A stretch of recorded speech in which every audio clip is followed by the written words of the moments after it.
Well, surprise, surprise, surprise. Here I am years later talking about, um, recent events that pertain to what I warned people about years ago. Years ago, I talked about the PS5 versus Xbox Series X. I warned people about the specs. I warned people to be careful about the capabilities of these machines. I told you that the Xbox Series X was more powerful, but to not be surprised if the PS5 would get more than a few victories here and there. And look where we are now. People complaining about why is the Xbox Series X not performing like it should against the PS5? Why is Redfall 30 frames per second? Why is Ghostwire like this? Why is Resident Evil 4 Remake like this? Blah, blah, blah, blah, blah. You didn't want to listen.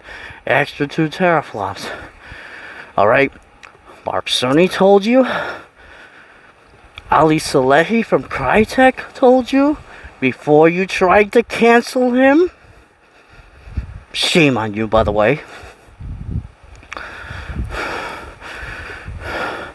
Multiple devs are trying to warn you now, even Shinen Multimedia, you know, the guys that made the Tourist, the 6K game on Xbox Series X, but 8K on PS5.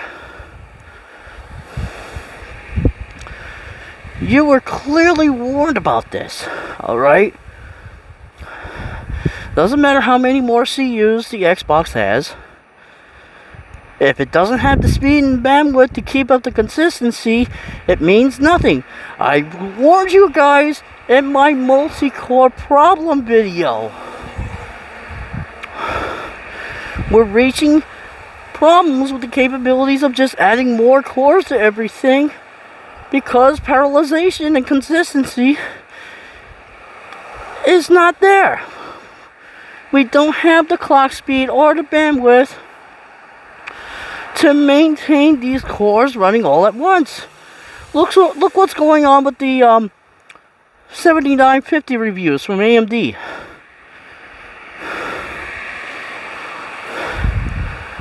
I warned you guys about this. You need higher clock speeds. You need better bandwidth.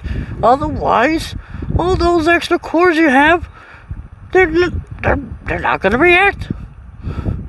They're not going to go. You're going to have stutter issues. You're going to have failure issues. And that's why Mark Cerny was very genius in his design for the PS5. It was more than just the higher clock speeds with less CUs. It was the I/O complex. I don't know why I have to explain this again. And other developers have explained this as well.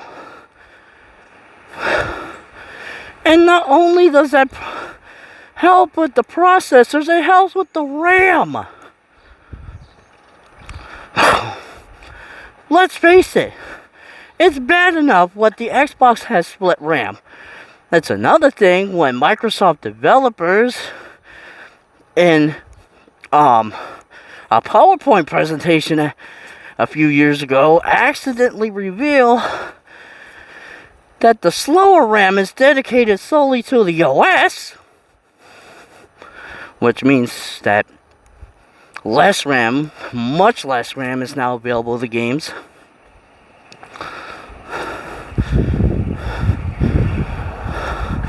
But the problem is, we're reaching a point where RAM itself is slowing down in its evolution. Memory itself is slowing down in its evolution. That's why Mark Cerny did what he did. I have to repeat myself again. Alright, think about this. Back to PlayStation. Every generation, RAM count went basically a jump from PS1, the PS2, the PS3, the PS4, ranging from 12 to 16 times the leap. PS5, just double. Just double. Alright? And this is a huge problem in PCs as well. Don't be surprised if by next year, a modern 8GB VRAM graphics card is only good enough for 720p. Yeah, I said that. Yeah, I said that. Don't be surprised, but by next year, certain games are only good enough on a modern 8GB VRAM graphics card for 720p. I'm warning you guys, you need to pay attention to this. Technology is going in a really weird direction because evolution has stalled. Moore's Law has died. Mark Cerny knew. Jensen Huang knew. And now we're all suffering for it. Alright? Now, yeah, I know. I'm bragging about the PS5 winning. But I told you guys what was gonna happen. I did. You didn't want to listen.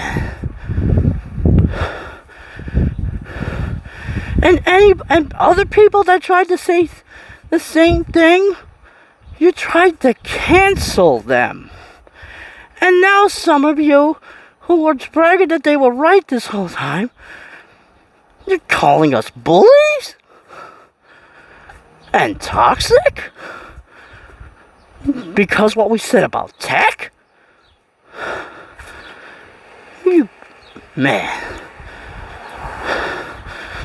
This is why I laid low for the past few years. Trying to get my own life in order. Shame on you all.